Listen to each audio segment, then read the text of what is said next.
शिमला में जो एक धरना था आज रुके हुए रिजल्ट के मामले में, और ये धरना जो था ये जो पोस्ट कोड जितने रिजल्ट को लेकर चल रहे हैं, बेसिकली 962 के जो लोग हैं वो यहाँ आए थे। और नई बात ये हुई कि इनको परमिशन मिल गई थी डीसी ऑफिस के बाहर ये प्रदर्शन करने की। 962 सचिवालय क्लर्क की भर्ती है। इनका ये कहना था कि 7 महीने इंतजार करते हो गए, आप पेपर लीक की बात जब कर रहे हैं तो एक ढाबे वाला जो है इसमें पकड़ा गया है, उसके बाद जो जांच हुई तो कैंडिडेट तक कोई लिंक उसका है नहीं, तो फिर रिजल्ट डिले क्यों किया जा रहा है। और दूसरी बात, इसमें कंडीशनल नियुक्ति दी जाए जब तक विजिलेंस फाइनल ना कर ले। दूसरी तरफ इनके साथ कुछ लोग आ गए 977 पोस्ट कोड जो मार्केट सुपरवाइजर वाले हैं वो भी, और उनका भी यही था कि उनके भी रिजल्ट जो है वो जल्दी घोषित किए जाएं। हालांकि परमिशन भी मिली हुई थी, बड़े दिनों से उन्होंने कॉल भी चाहिए थे, वो नहीं पहुंचे, और इसीलिए ये इंतजार अब रहेगा कि जो अगली कॉल होगी उस लेकिन इन सारी चीजों के साथ, क्योंकि भर्ती परीक्षाओं का जो ये प्रक्रिया है ये रिजल्ट की राज्य सरकार की तरफ भी के और भी कंसिडरेशन हो रही है।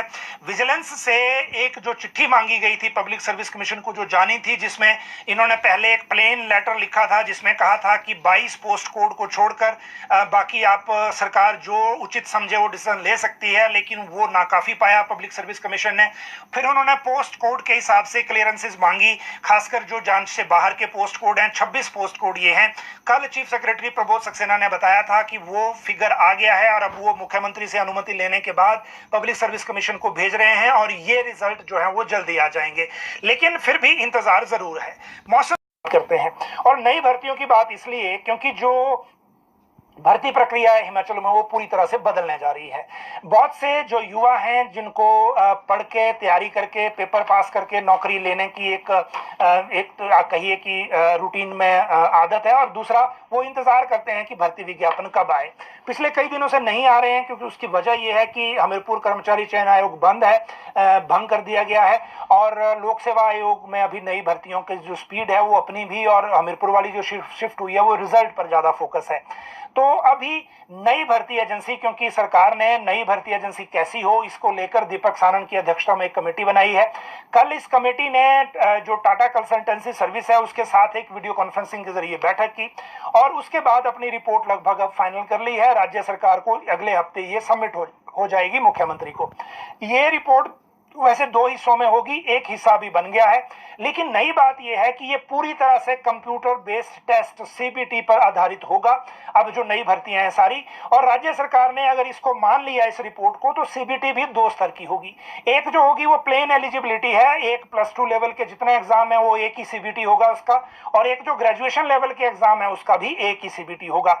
मतलब ये हुआ कि चाहे कांस्टेबल लगना हो, चाहे गार्ड लगना हो, चाहे टीजीटी लगना हो, सारी जो एक सीबीटी है फर्स्ट राउंड का वो एक हो जाएगा। फिर जो कैटेगरी वाइज सीबीटी है वो अलग अलग भी होंगे। तो एक ये फोकस है। और सीबीटी कंप्यूटर बेस्ड टेस्ट का मतलब ये है कि जो पेपर बनाना, फिर छापना, फिर प्रिंटिंग में भेजना, फिर बांटना, सेंटर तक पहुंचाना, ये सारा प्रोसेस खत्म हो जाएगा। और स्टाफ सिलेक्शन कमीशन जो भारत सरकार का है जिसकी भर्तियां, क्योंकि हमने भी ये सवाल पूछा था, क्योंकि नई भर्तियों को लेकर मान लीजिए हिमाचल में अभी जो इशू है, जैसे JOAIT की अगर कोई भर्ती निकलती है तो उसमें एप्लीकेंट्स 1 लाख से ज्यादा होते हैं, चाहे उसमें पोस्ट 50 हो, चाहे 100 हो, चाहे 500 हो।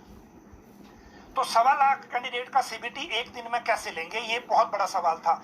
यही सवाल हमने पूछा भी, जबकि कमेटी का ये कहना था कि अगर स्टाफ सिलेक्शन कमीशन की बात करें तो वो जो एग्जाम लेते हैं उसमें कुछ क्लरिकल के जो एग्जाम होते हैं उसमें 26 लाख कैंडिडेट एक ही दिन एक ही परीक्षा में बैठते हैं, और फिर वो कैंडिडेट फिर भी वो एग्जाम ले लेते हैं। मतलब ये हुआ कि जो सरकारी विभागों के कंप्यूटर सिस्टम है उनको भी एंगेज किया जाता है, उनको जो कंप्यूटर सेंटर कम टेस्टिंग सेंटर जो है, या फिर आप कहिए कि एग्जाम सेंटर के तौर पे कन्वर्ट किया जाता है, फिर वो सिक्रेसी सारी उसमें होती है, या फिर किसी प्राइवेट एजेंसी को एग्जाम दिया जाता है जैसे टाटा कंसल्टेंसी सर्विस।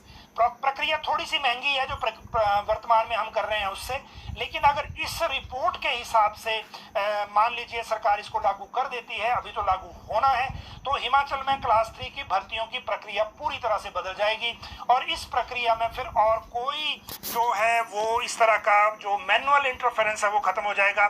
जिसके कारण पेपर लीक की तरफ को बात गई थी या पेपर लीक जो है वो उसमें हुआ था। तो ये एक बहुत बड़ी बात होगी, राज्य सरकार अगर इस तरह से इस डिसीजन को ले लेती है और इस डिसीजन के हिसाब से आगे बढ़ती है। अभी सिर्फ पहले जो रिपोर्ट है उस रिपोर्ट के आने का इंतजार है, फिर रिपोर्ट के आने के बाद फिर आगे जो चीजें हैं वो आगे बढ़ेंगी और उसके बाद ये पता चलेगा कि ये किस तरह से होगा। लेकिन आप ये तय मानिए कि पेपर लीक का जो एग्जाम्पल हमारे सामने है उस एग्जाम्पल को अगर उससे बचना है और उससे जो एक तरह से सेफ्टी चाहिए हो तो आपको नई प्रक्रिया की तरफ को जाना पड़ेगा। जहां तक HAS dental doctors, account services और जो आचार्य ज्योतिष और जो इनकी AE सिविल जल शक्ति विभाग के इनकी भर्ती परीक्षा की बात है तो लोक सेवा आयोग ने अब इसका शेड्यूल जारी कर दिया है। HAS का पहले शेड्यूल जारी हुआ था लेकिन जो CTET तो था उसके साथ क्लैश कर गया था, इसके लिए इनको चेंज करना पड़ा। HAS का प्रिलिमिनरी एग्जाम होगा 27 अगस्त को सुबह 10 से 12 और 2 से 4 के बीच में। जो फाइनेंस एंड अकाउंट सर्विसेज है वो होगा 7, 8 और 9 को अगस्त में ही। असिस्टेंट इंजीनियर सिविल जल शक्ति विभाग का 20 अगस्त को होगा।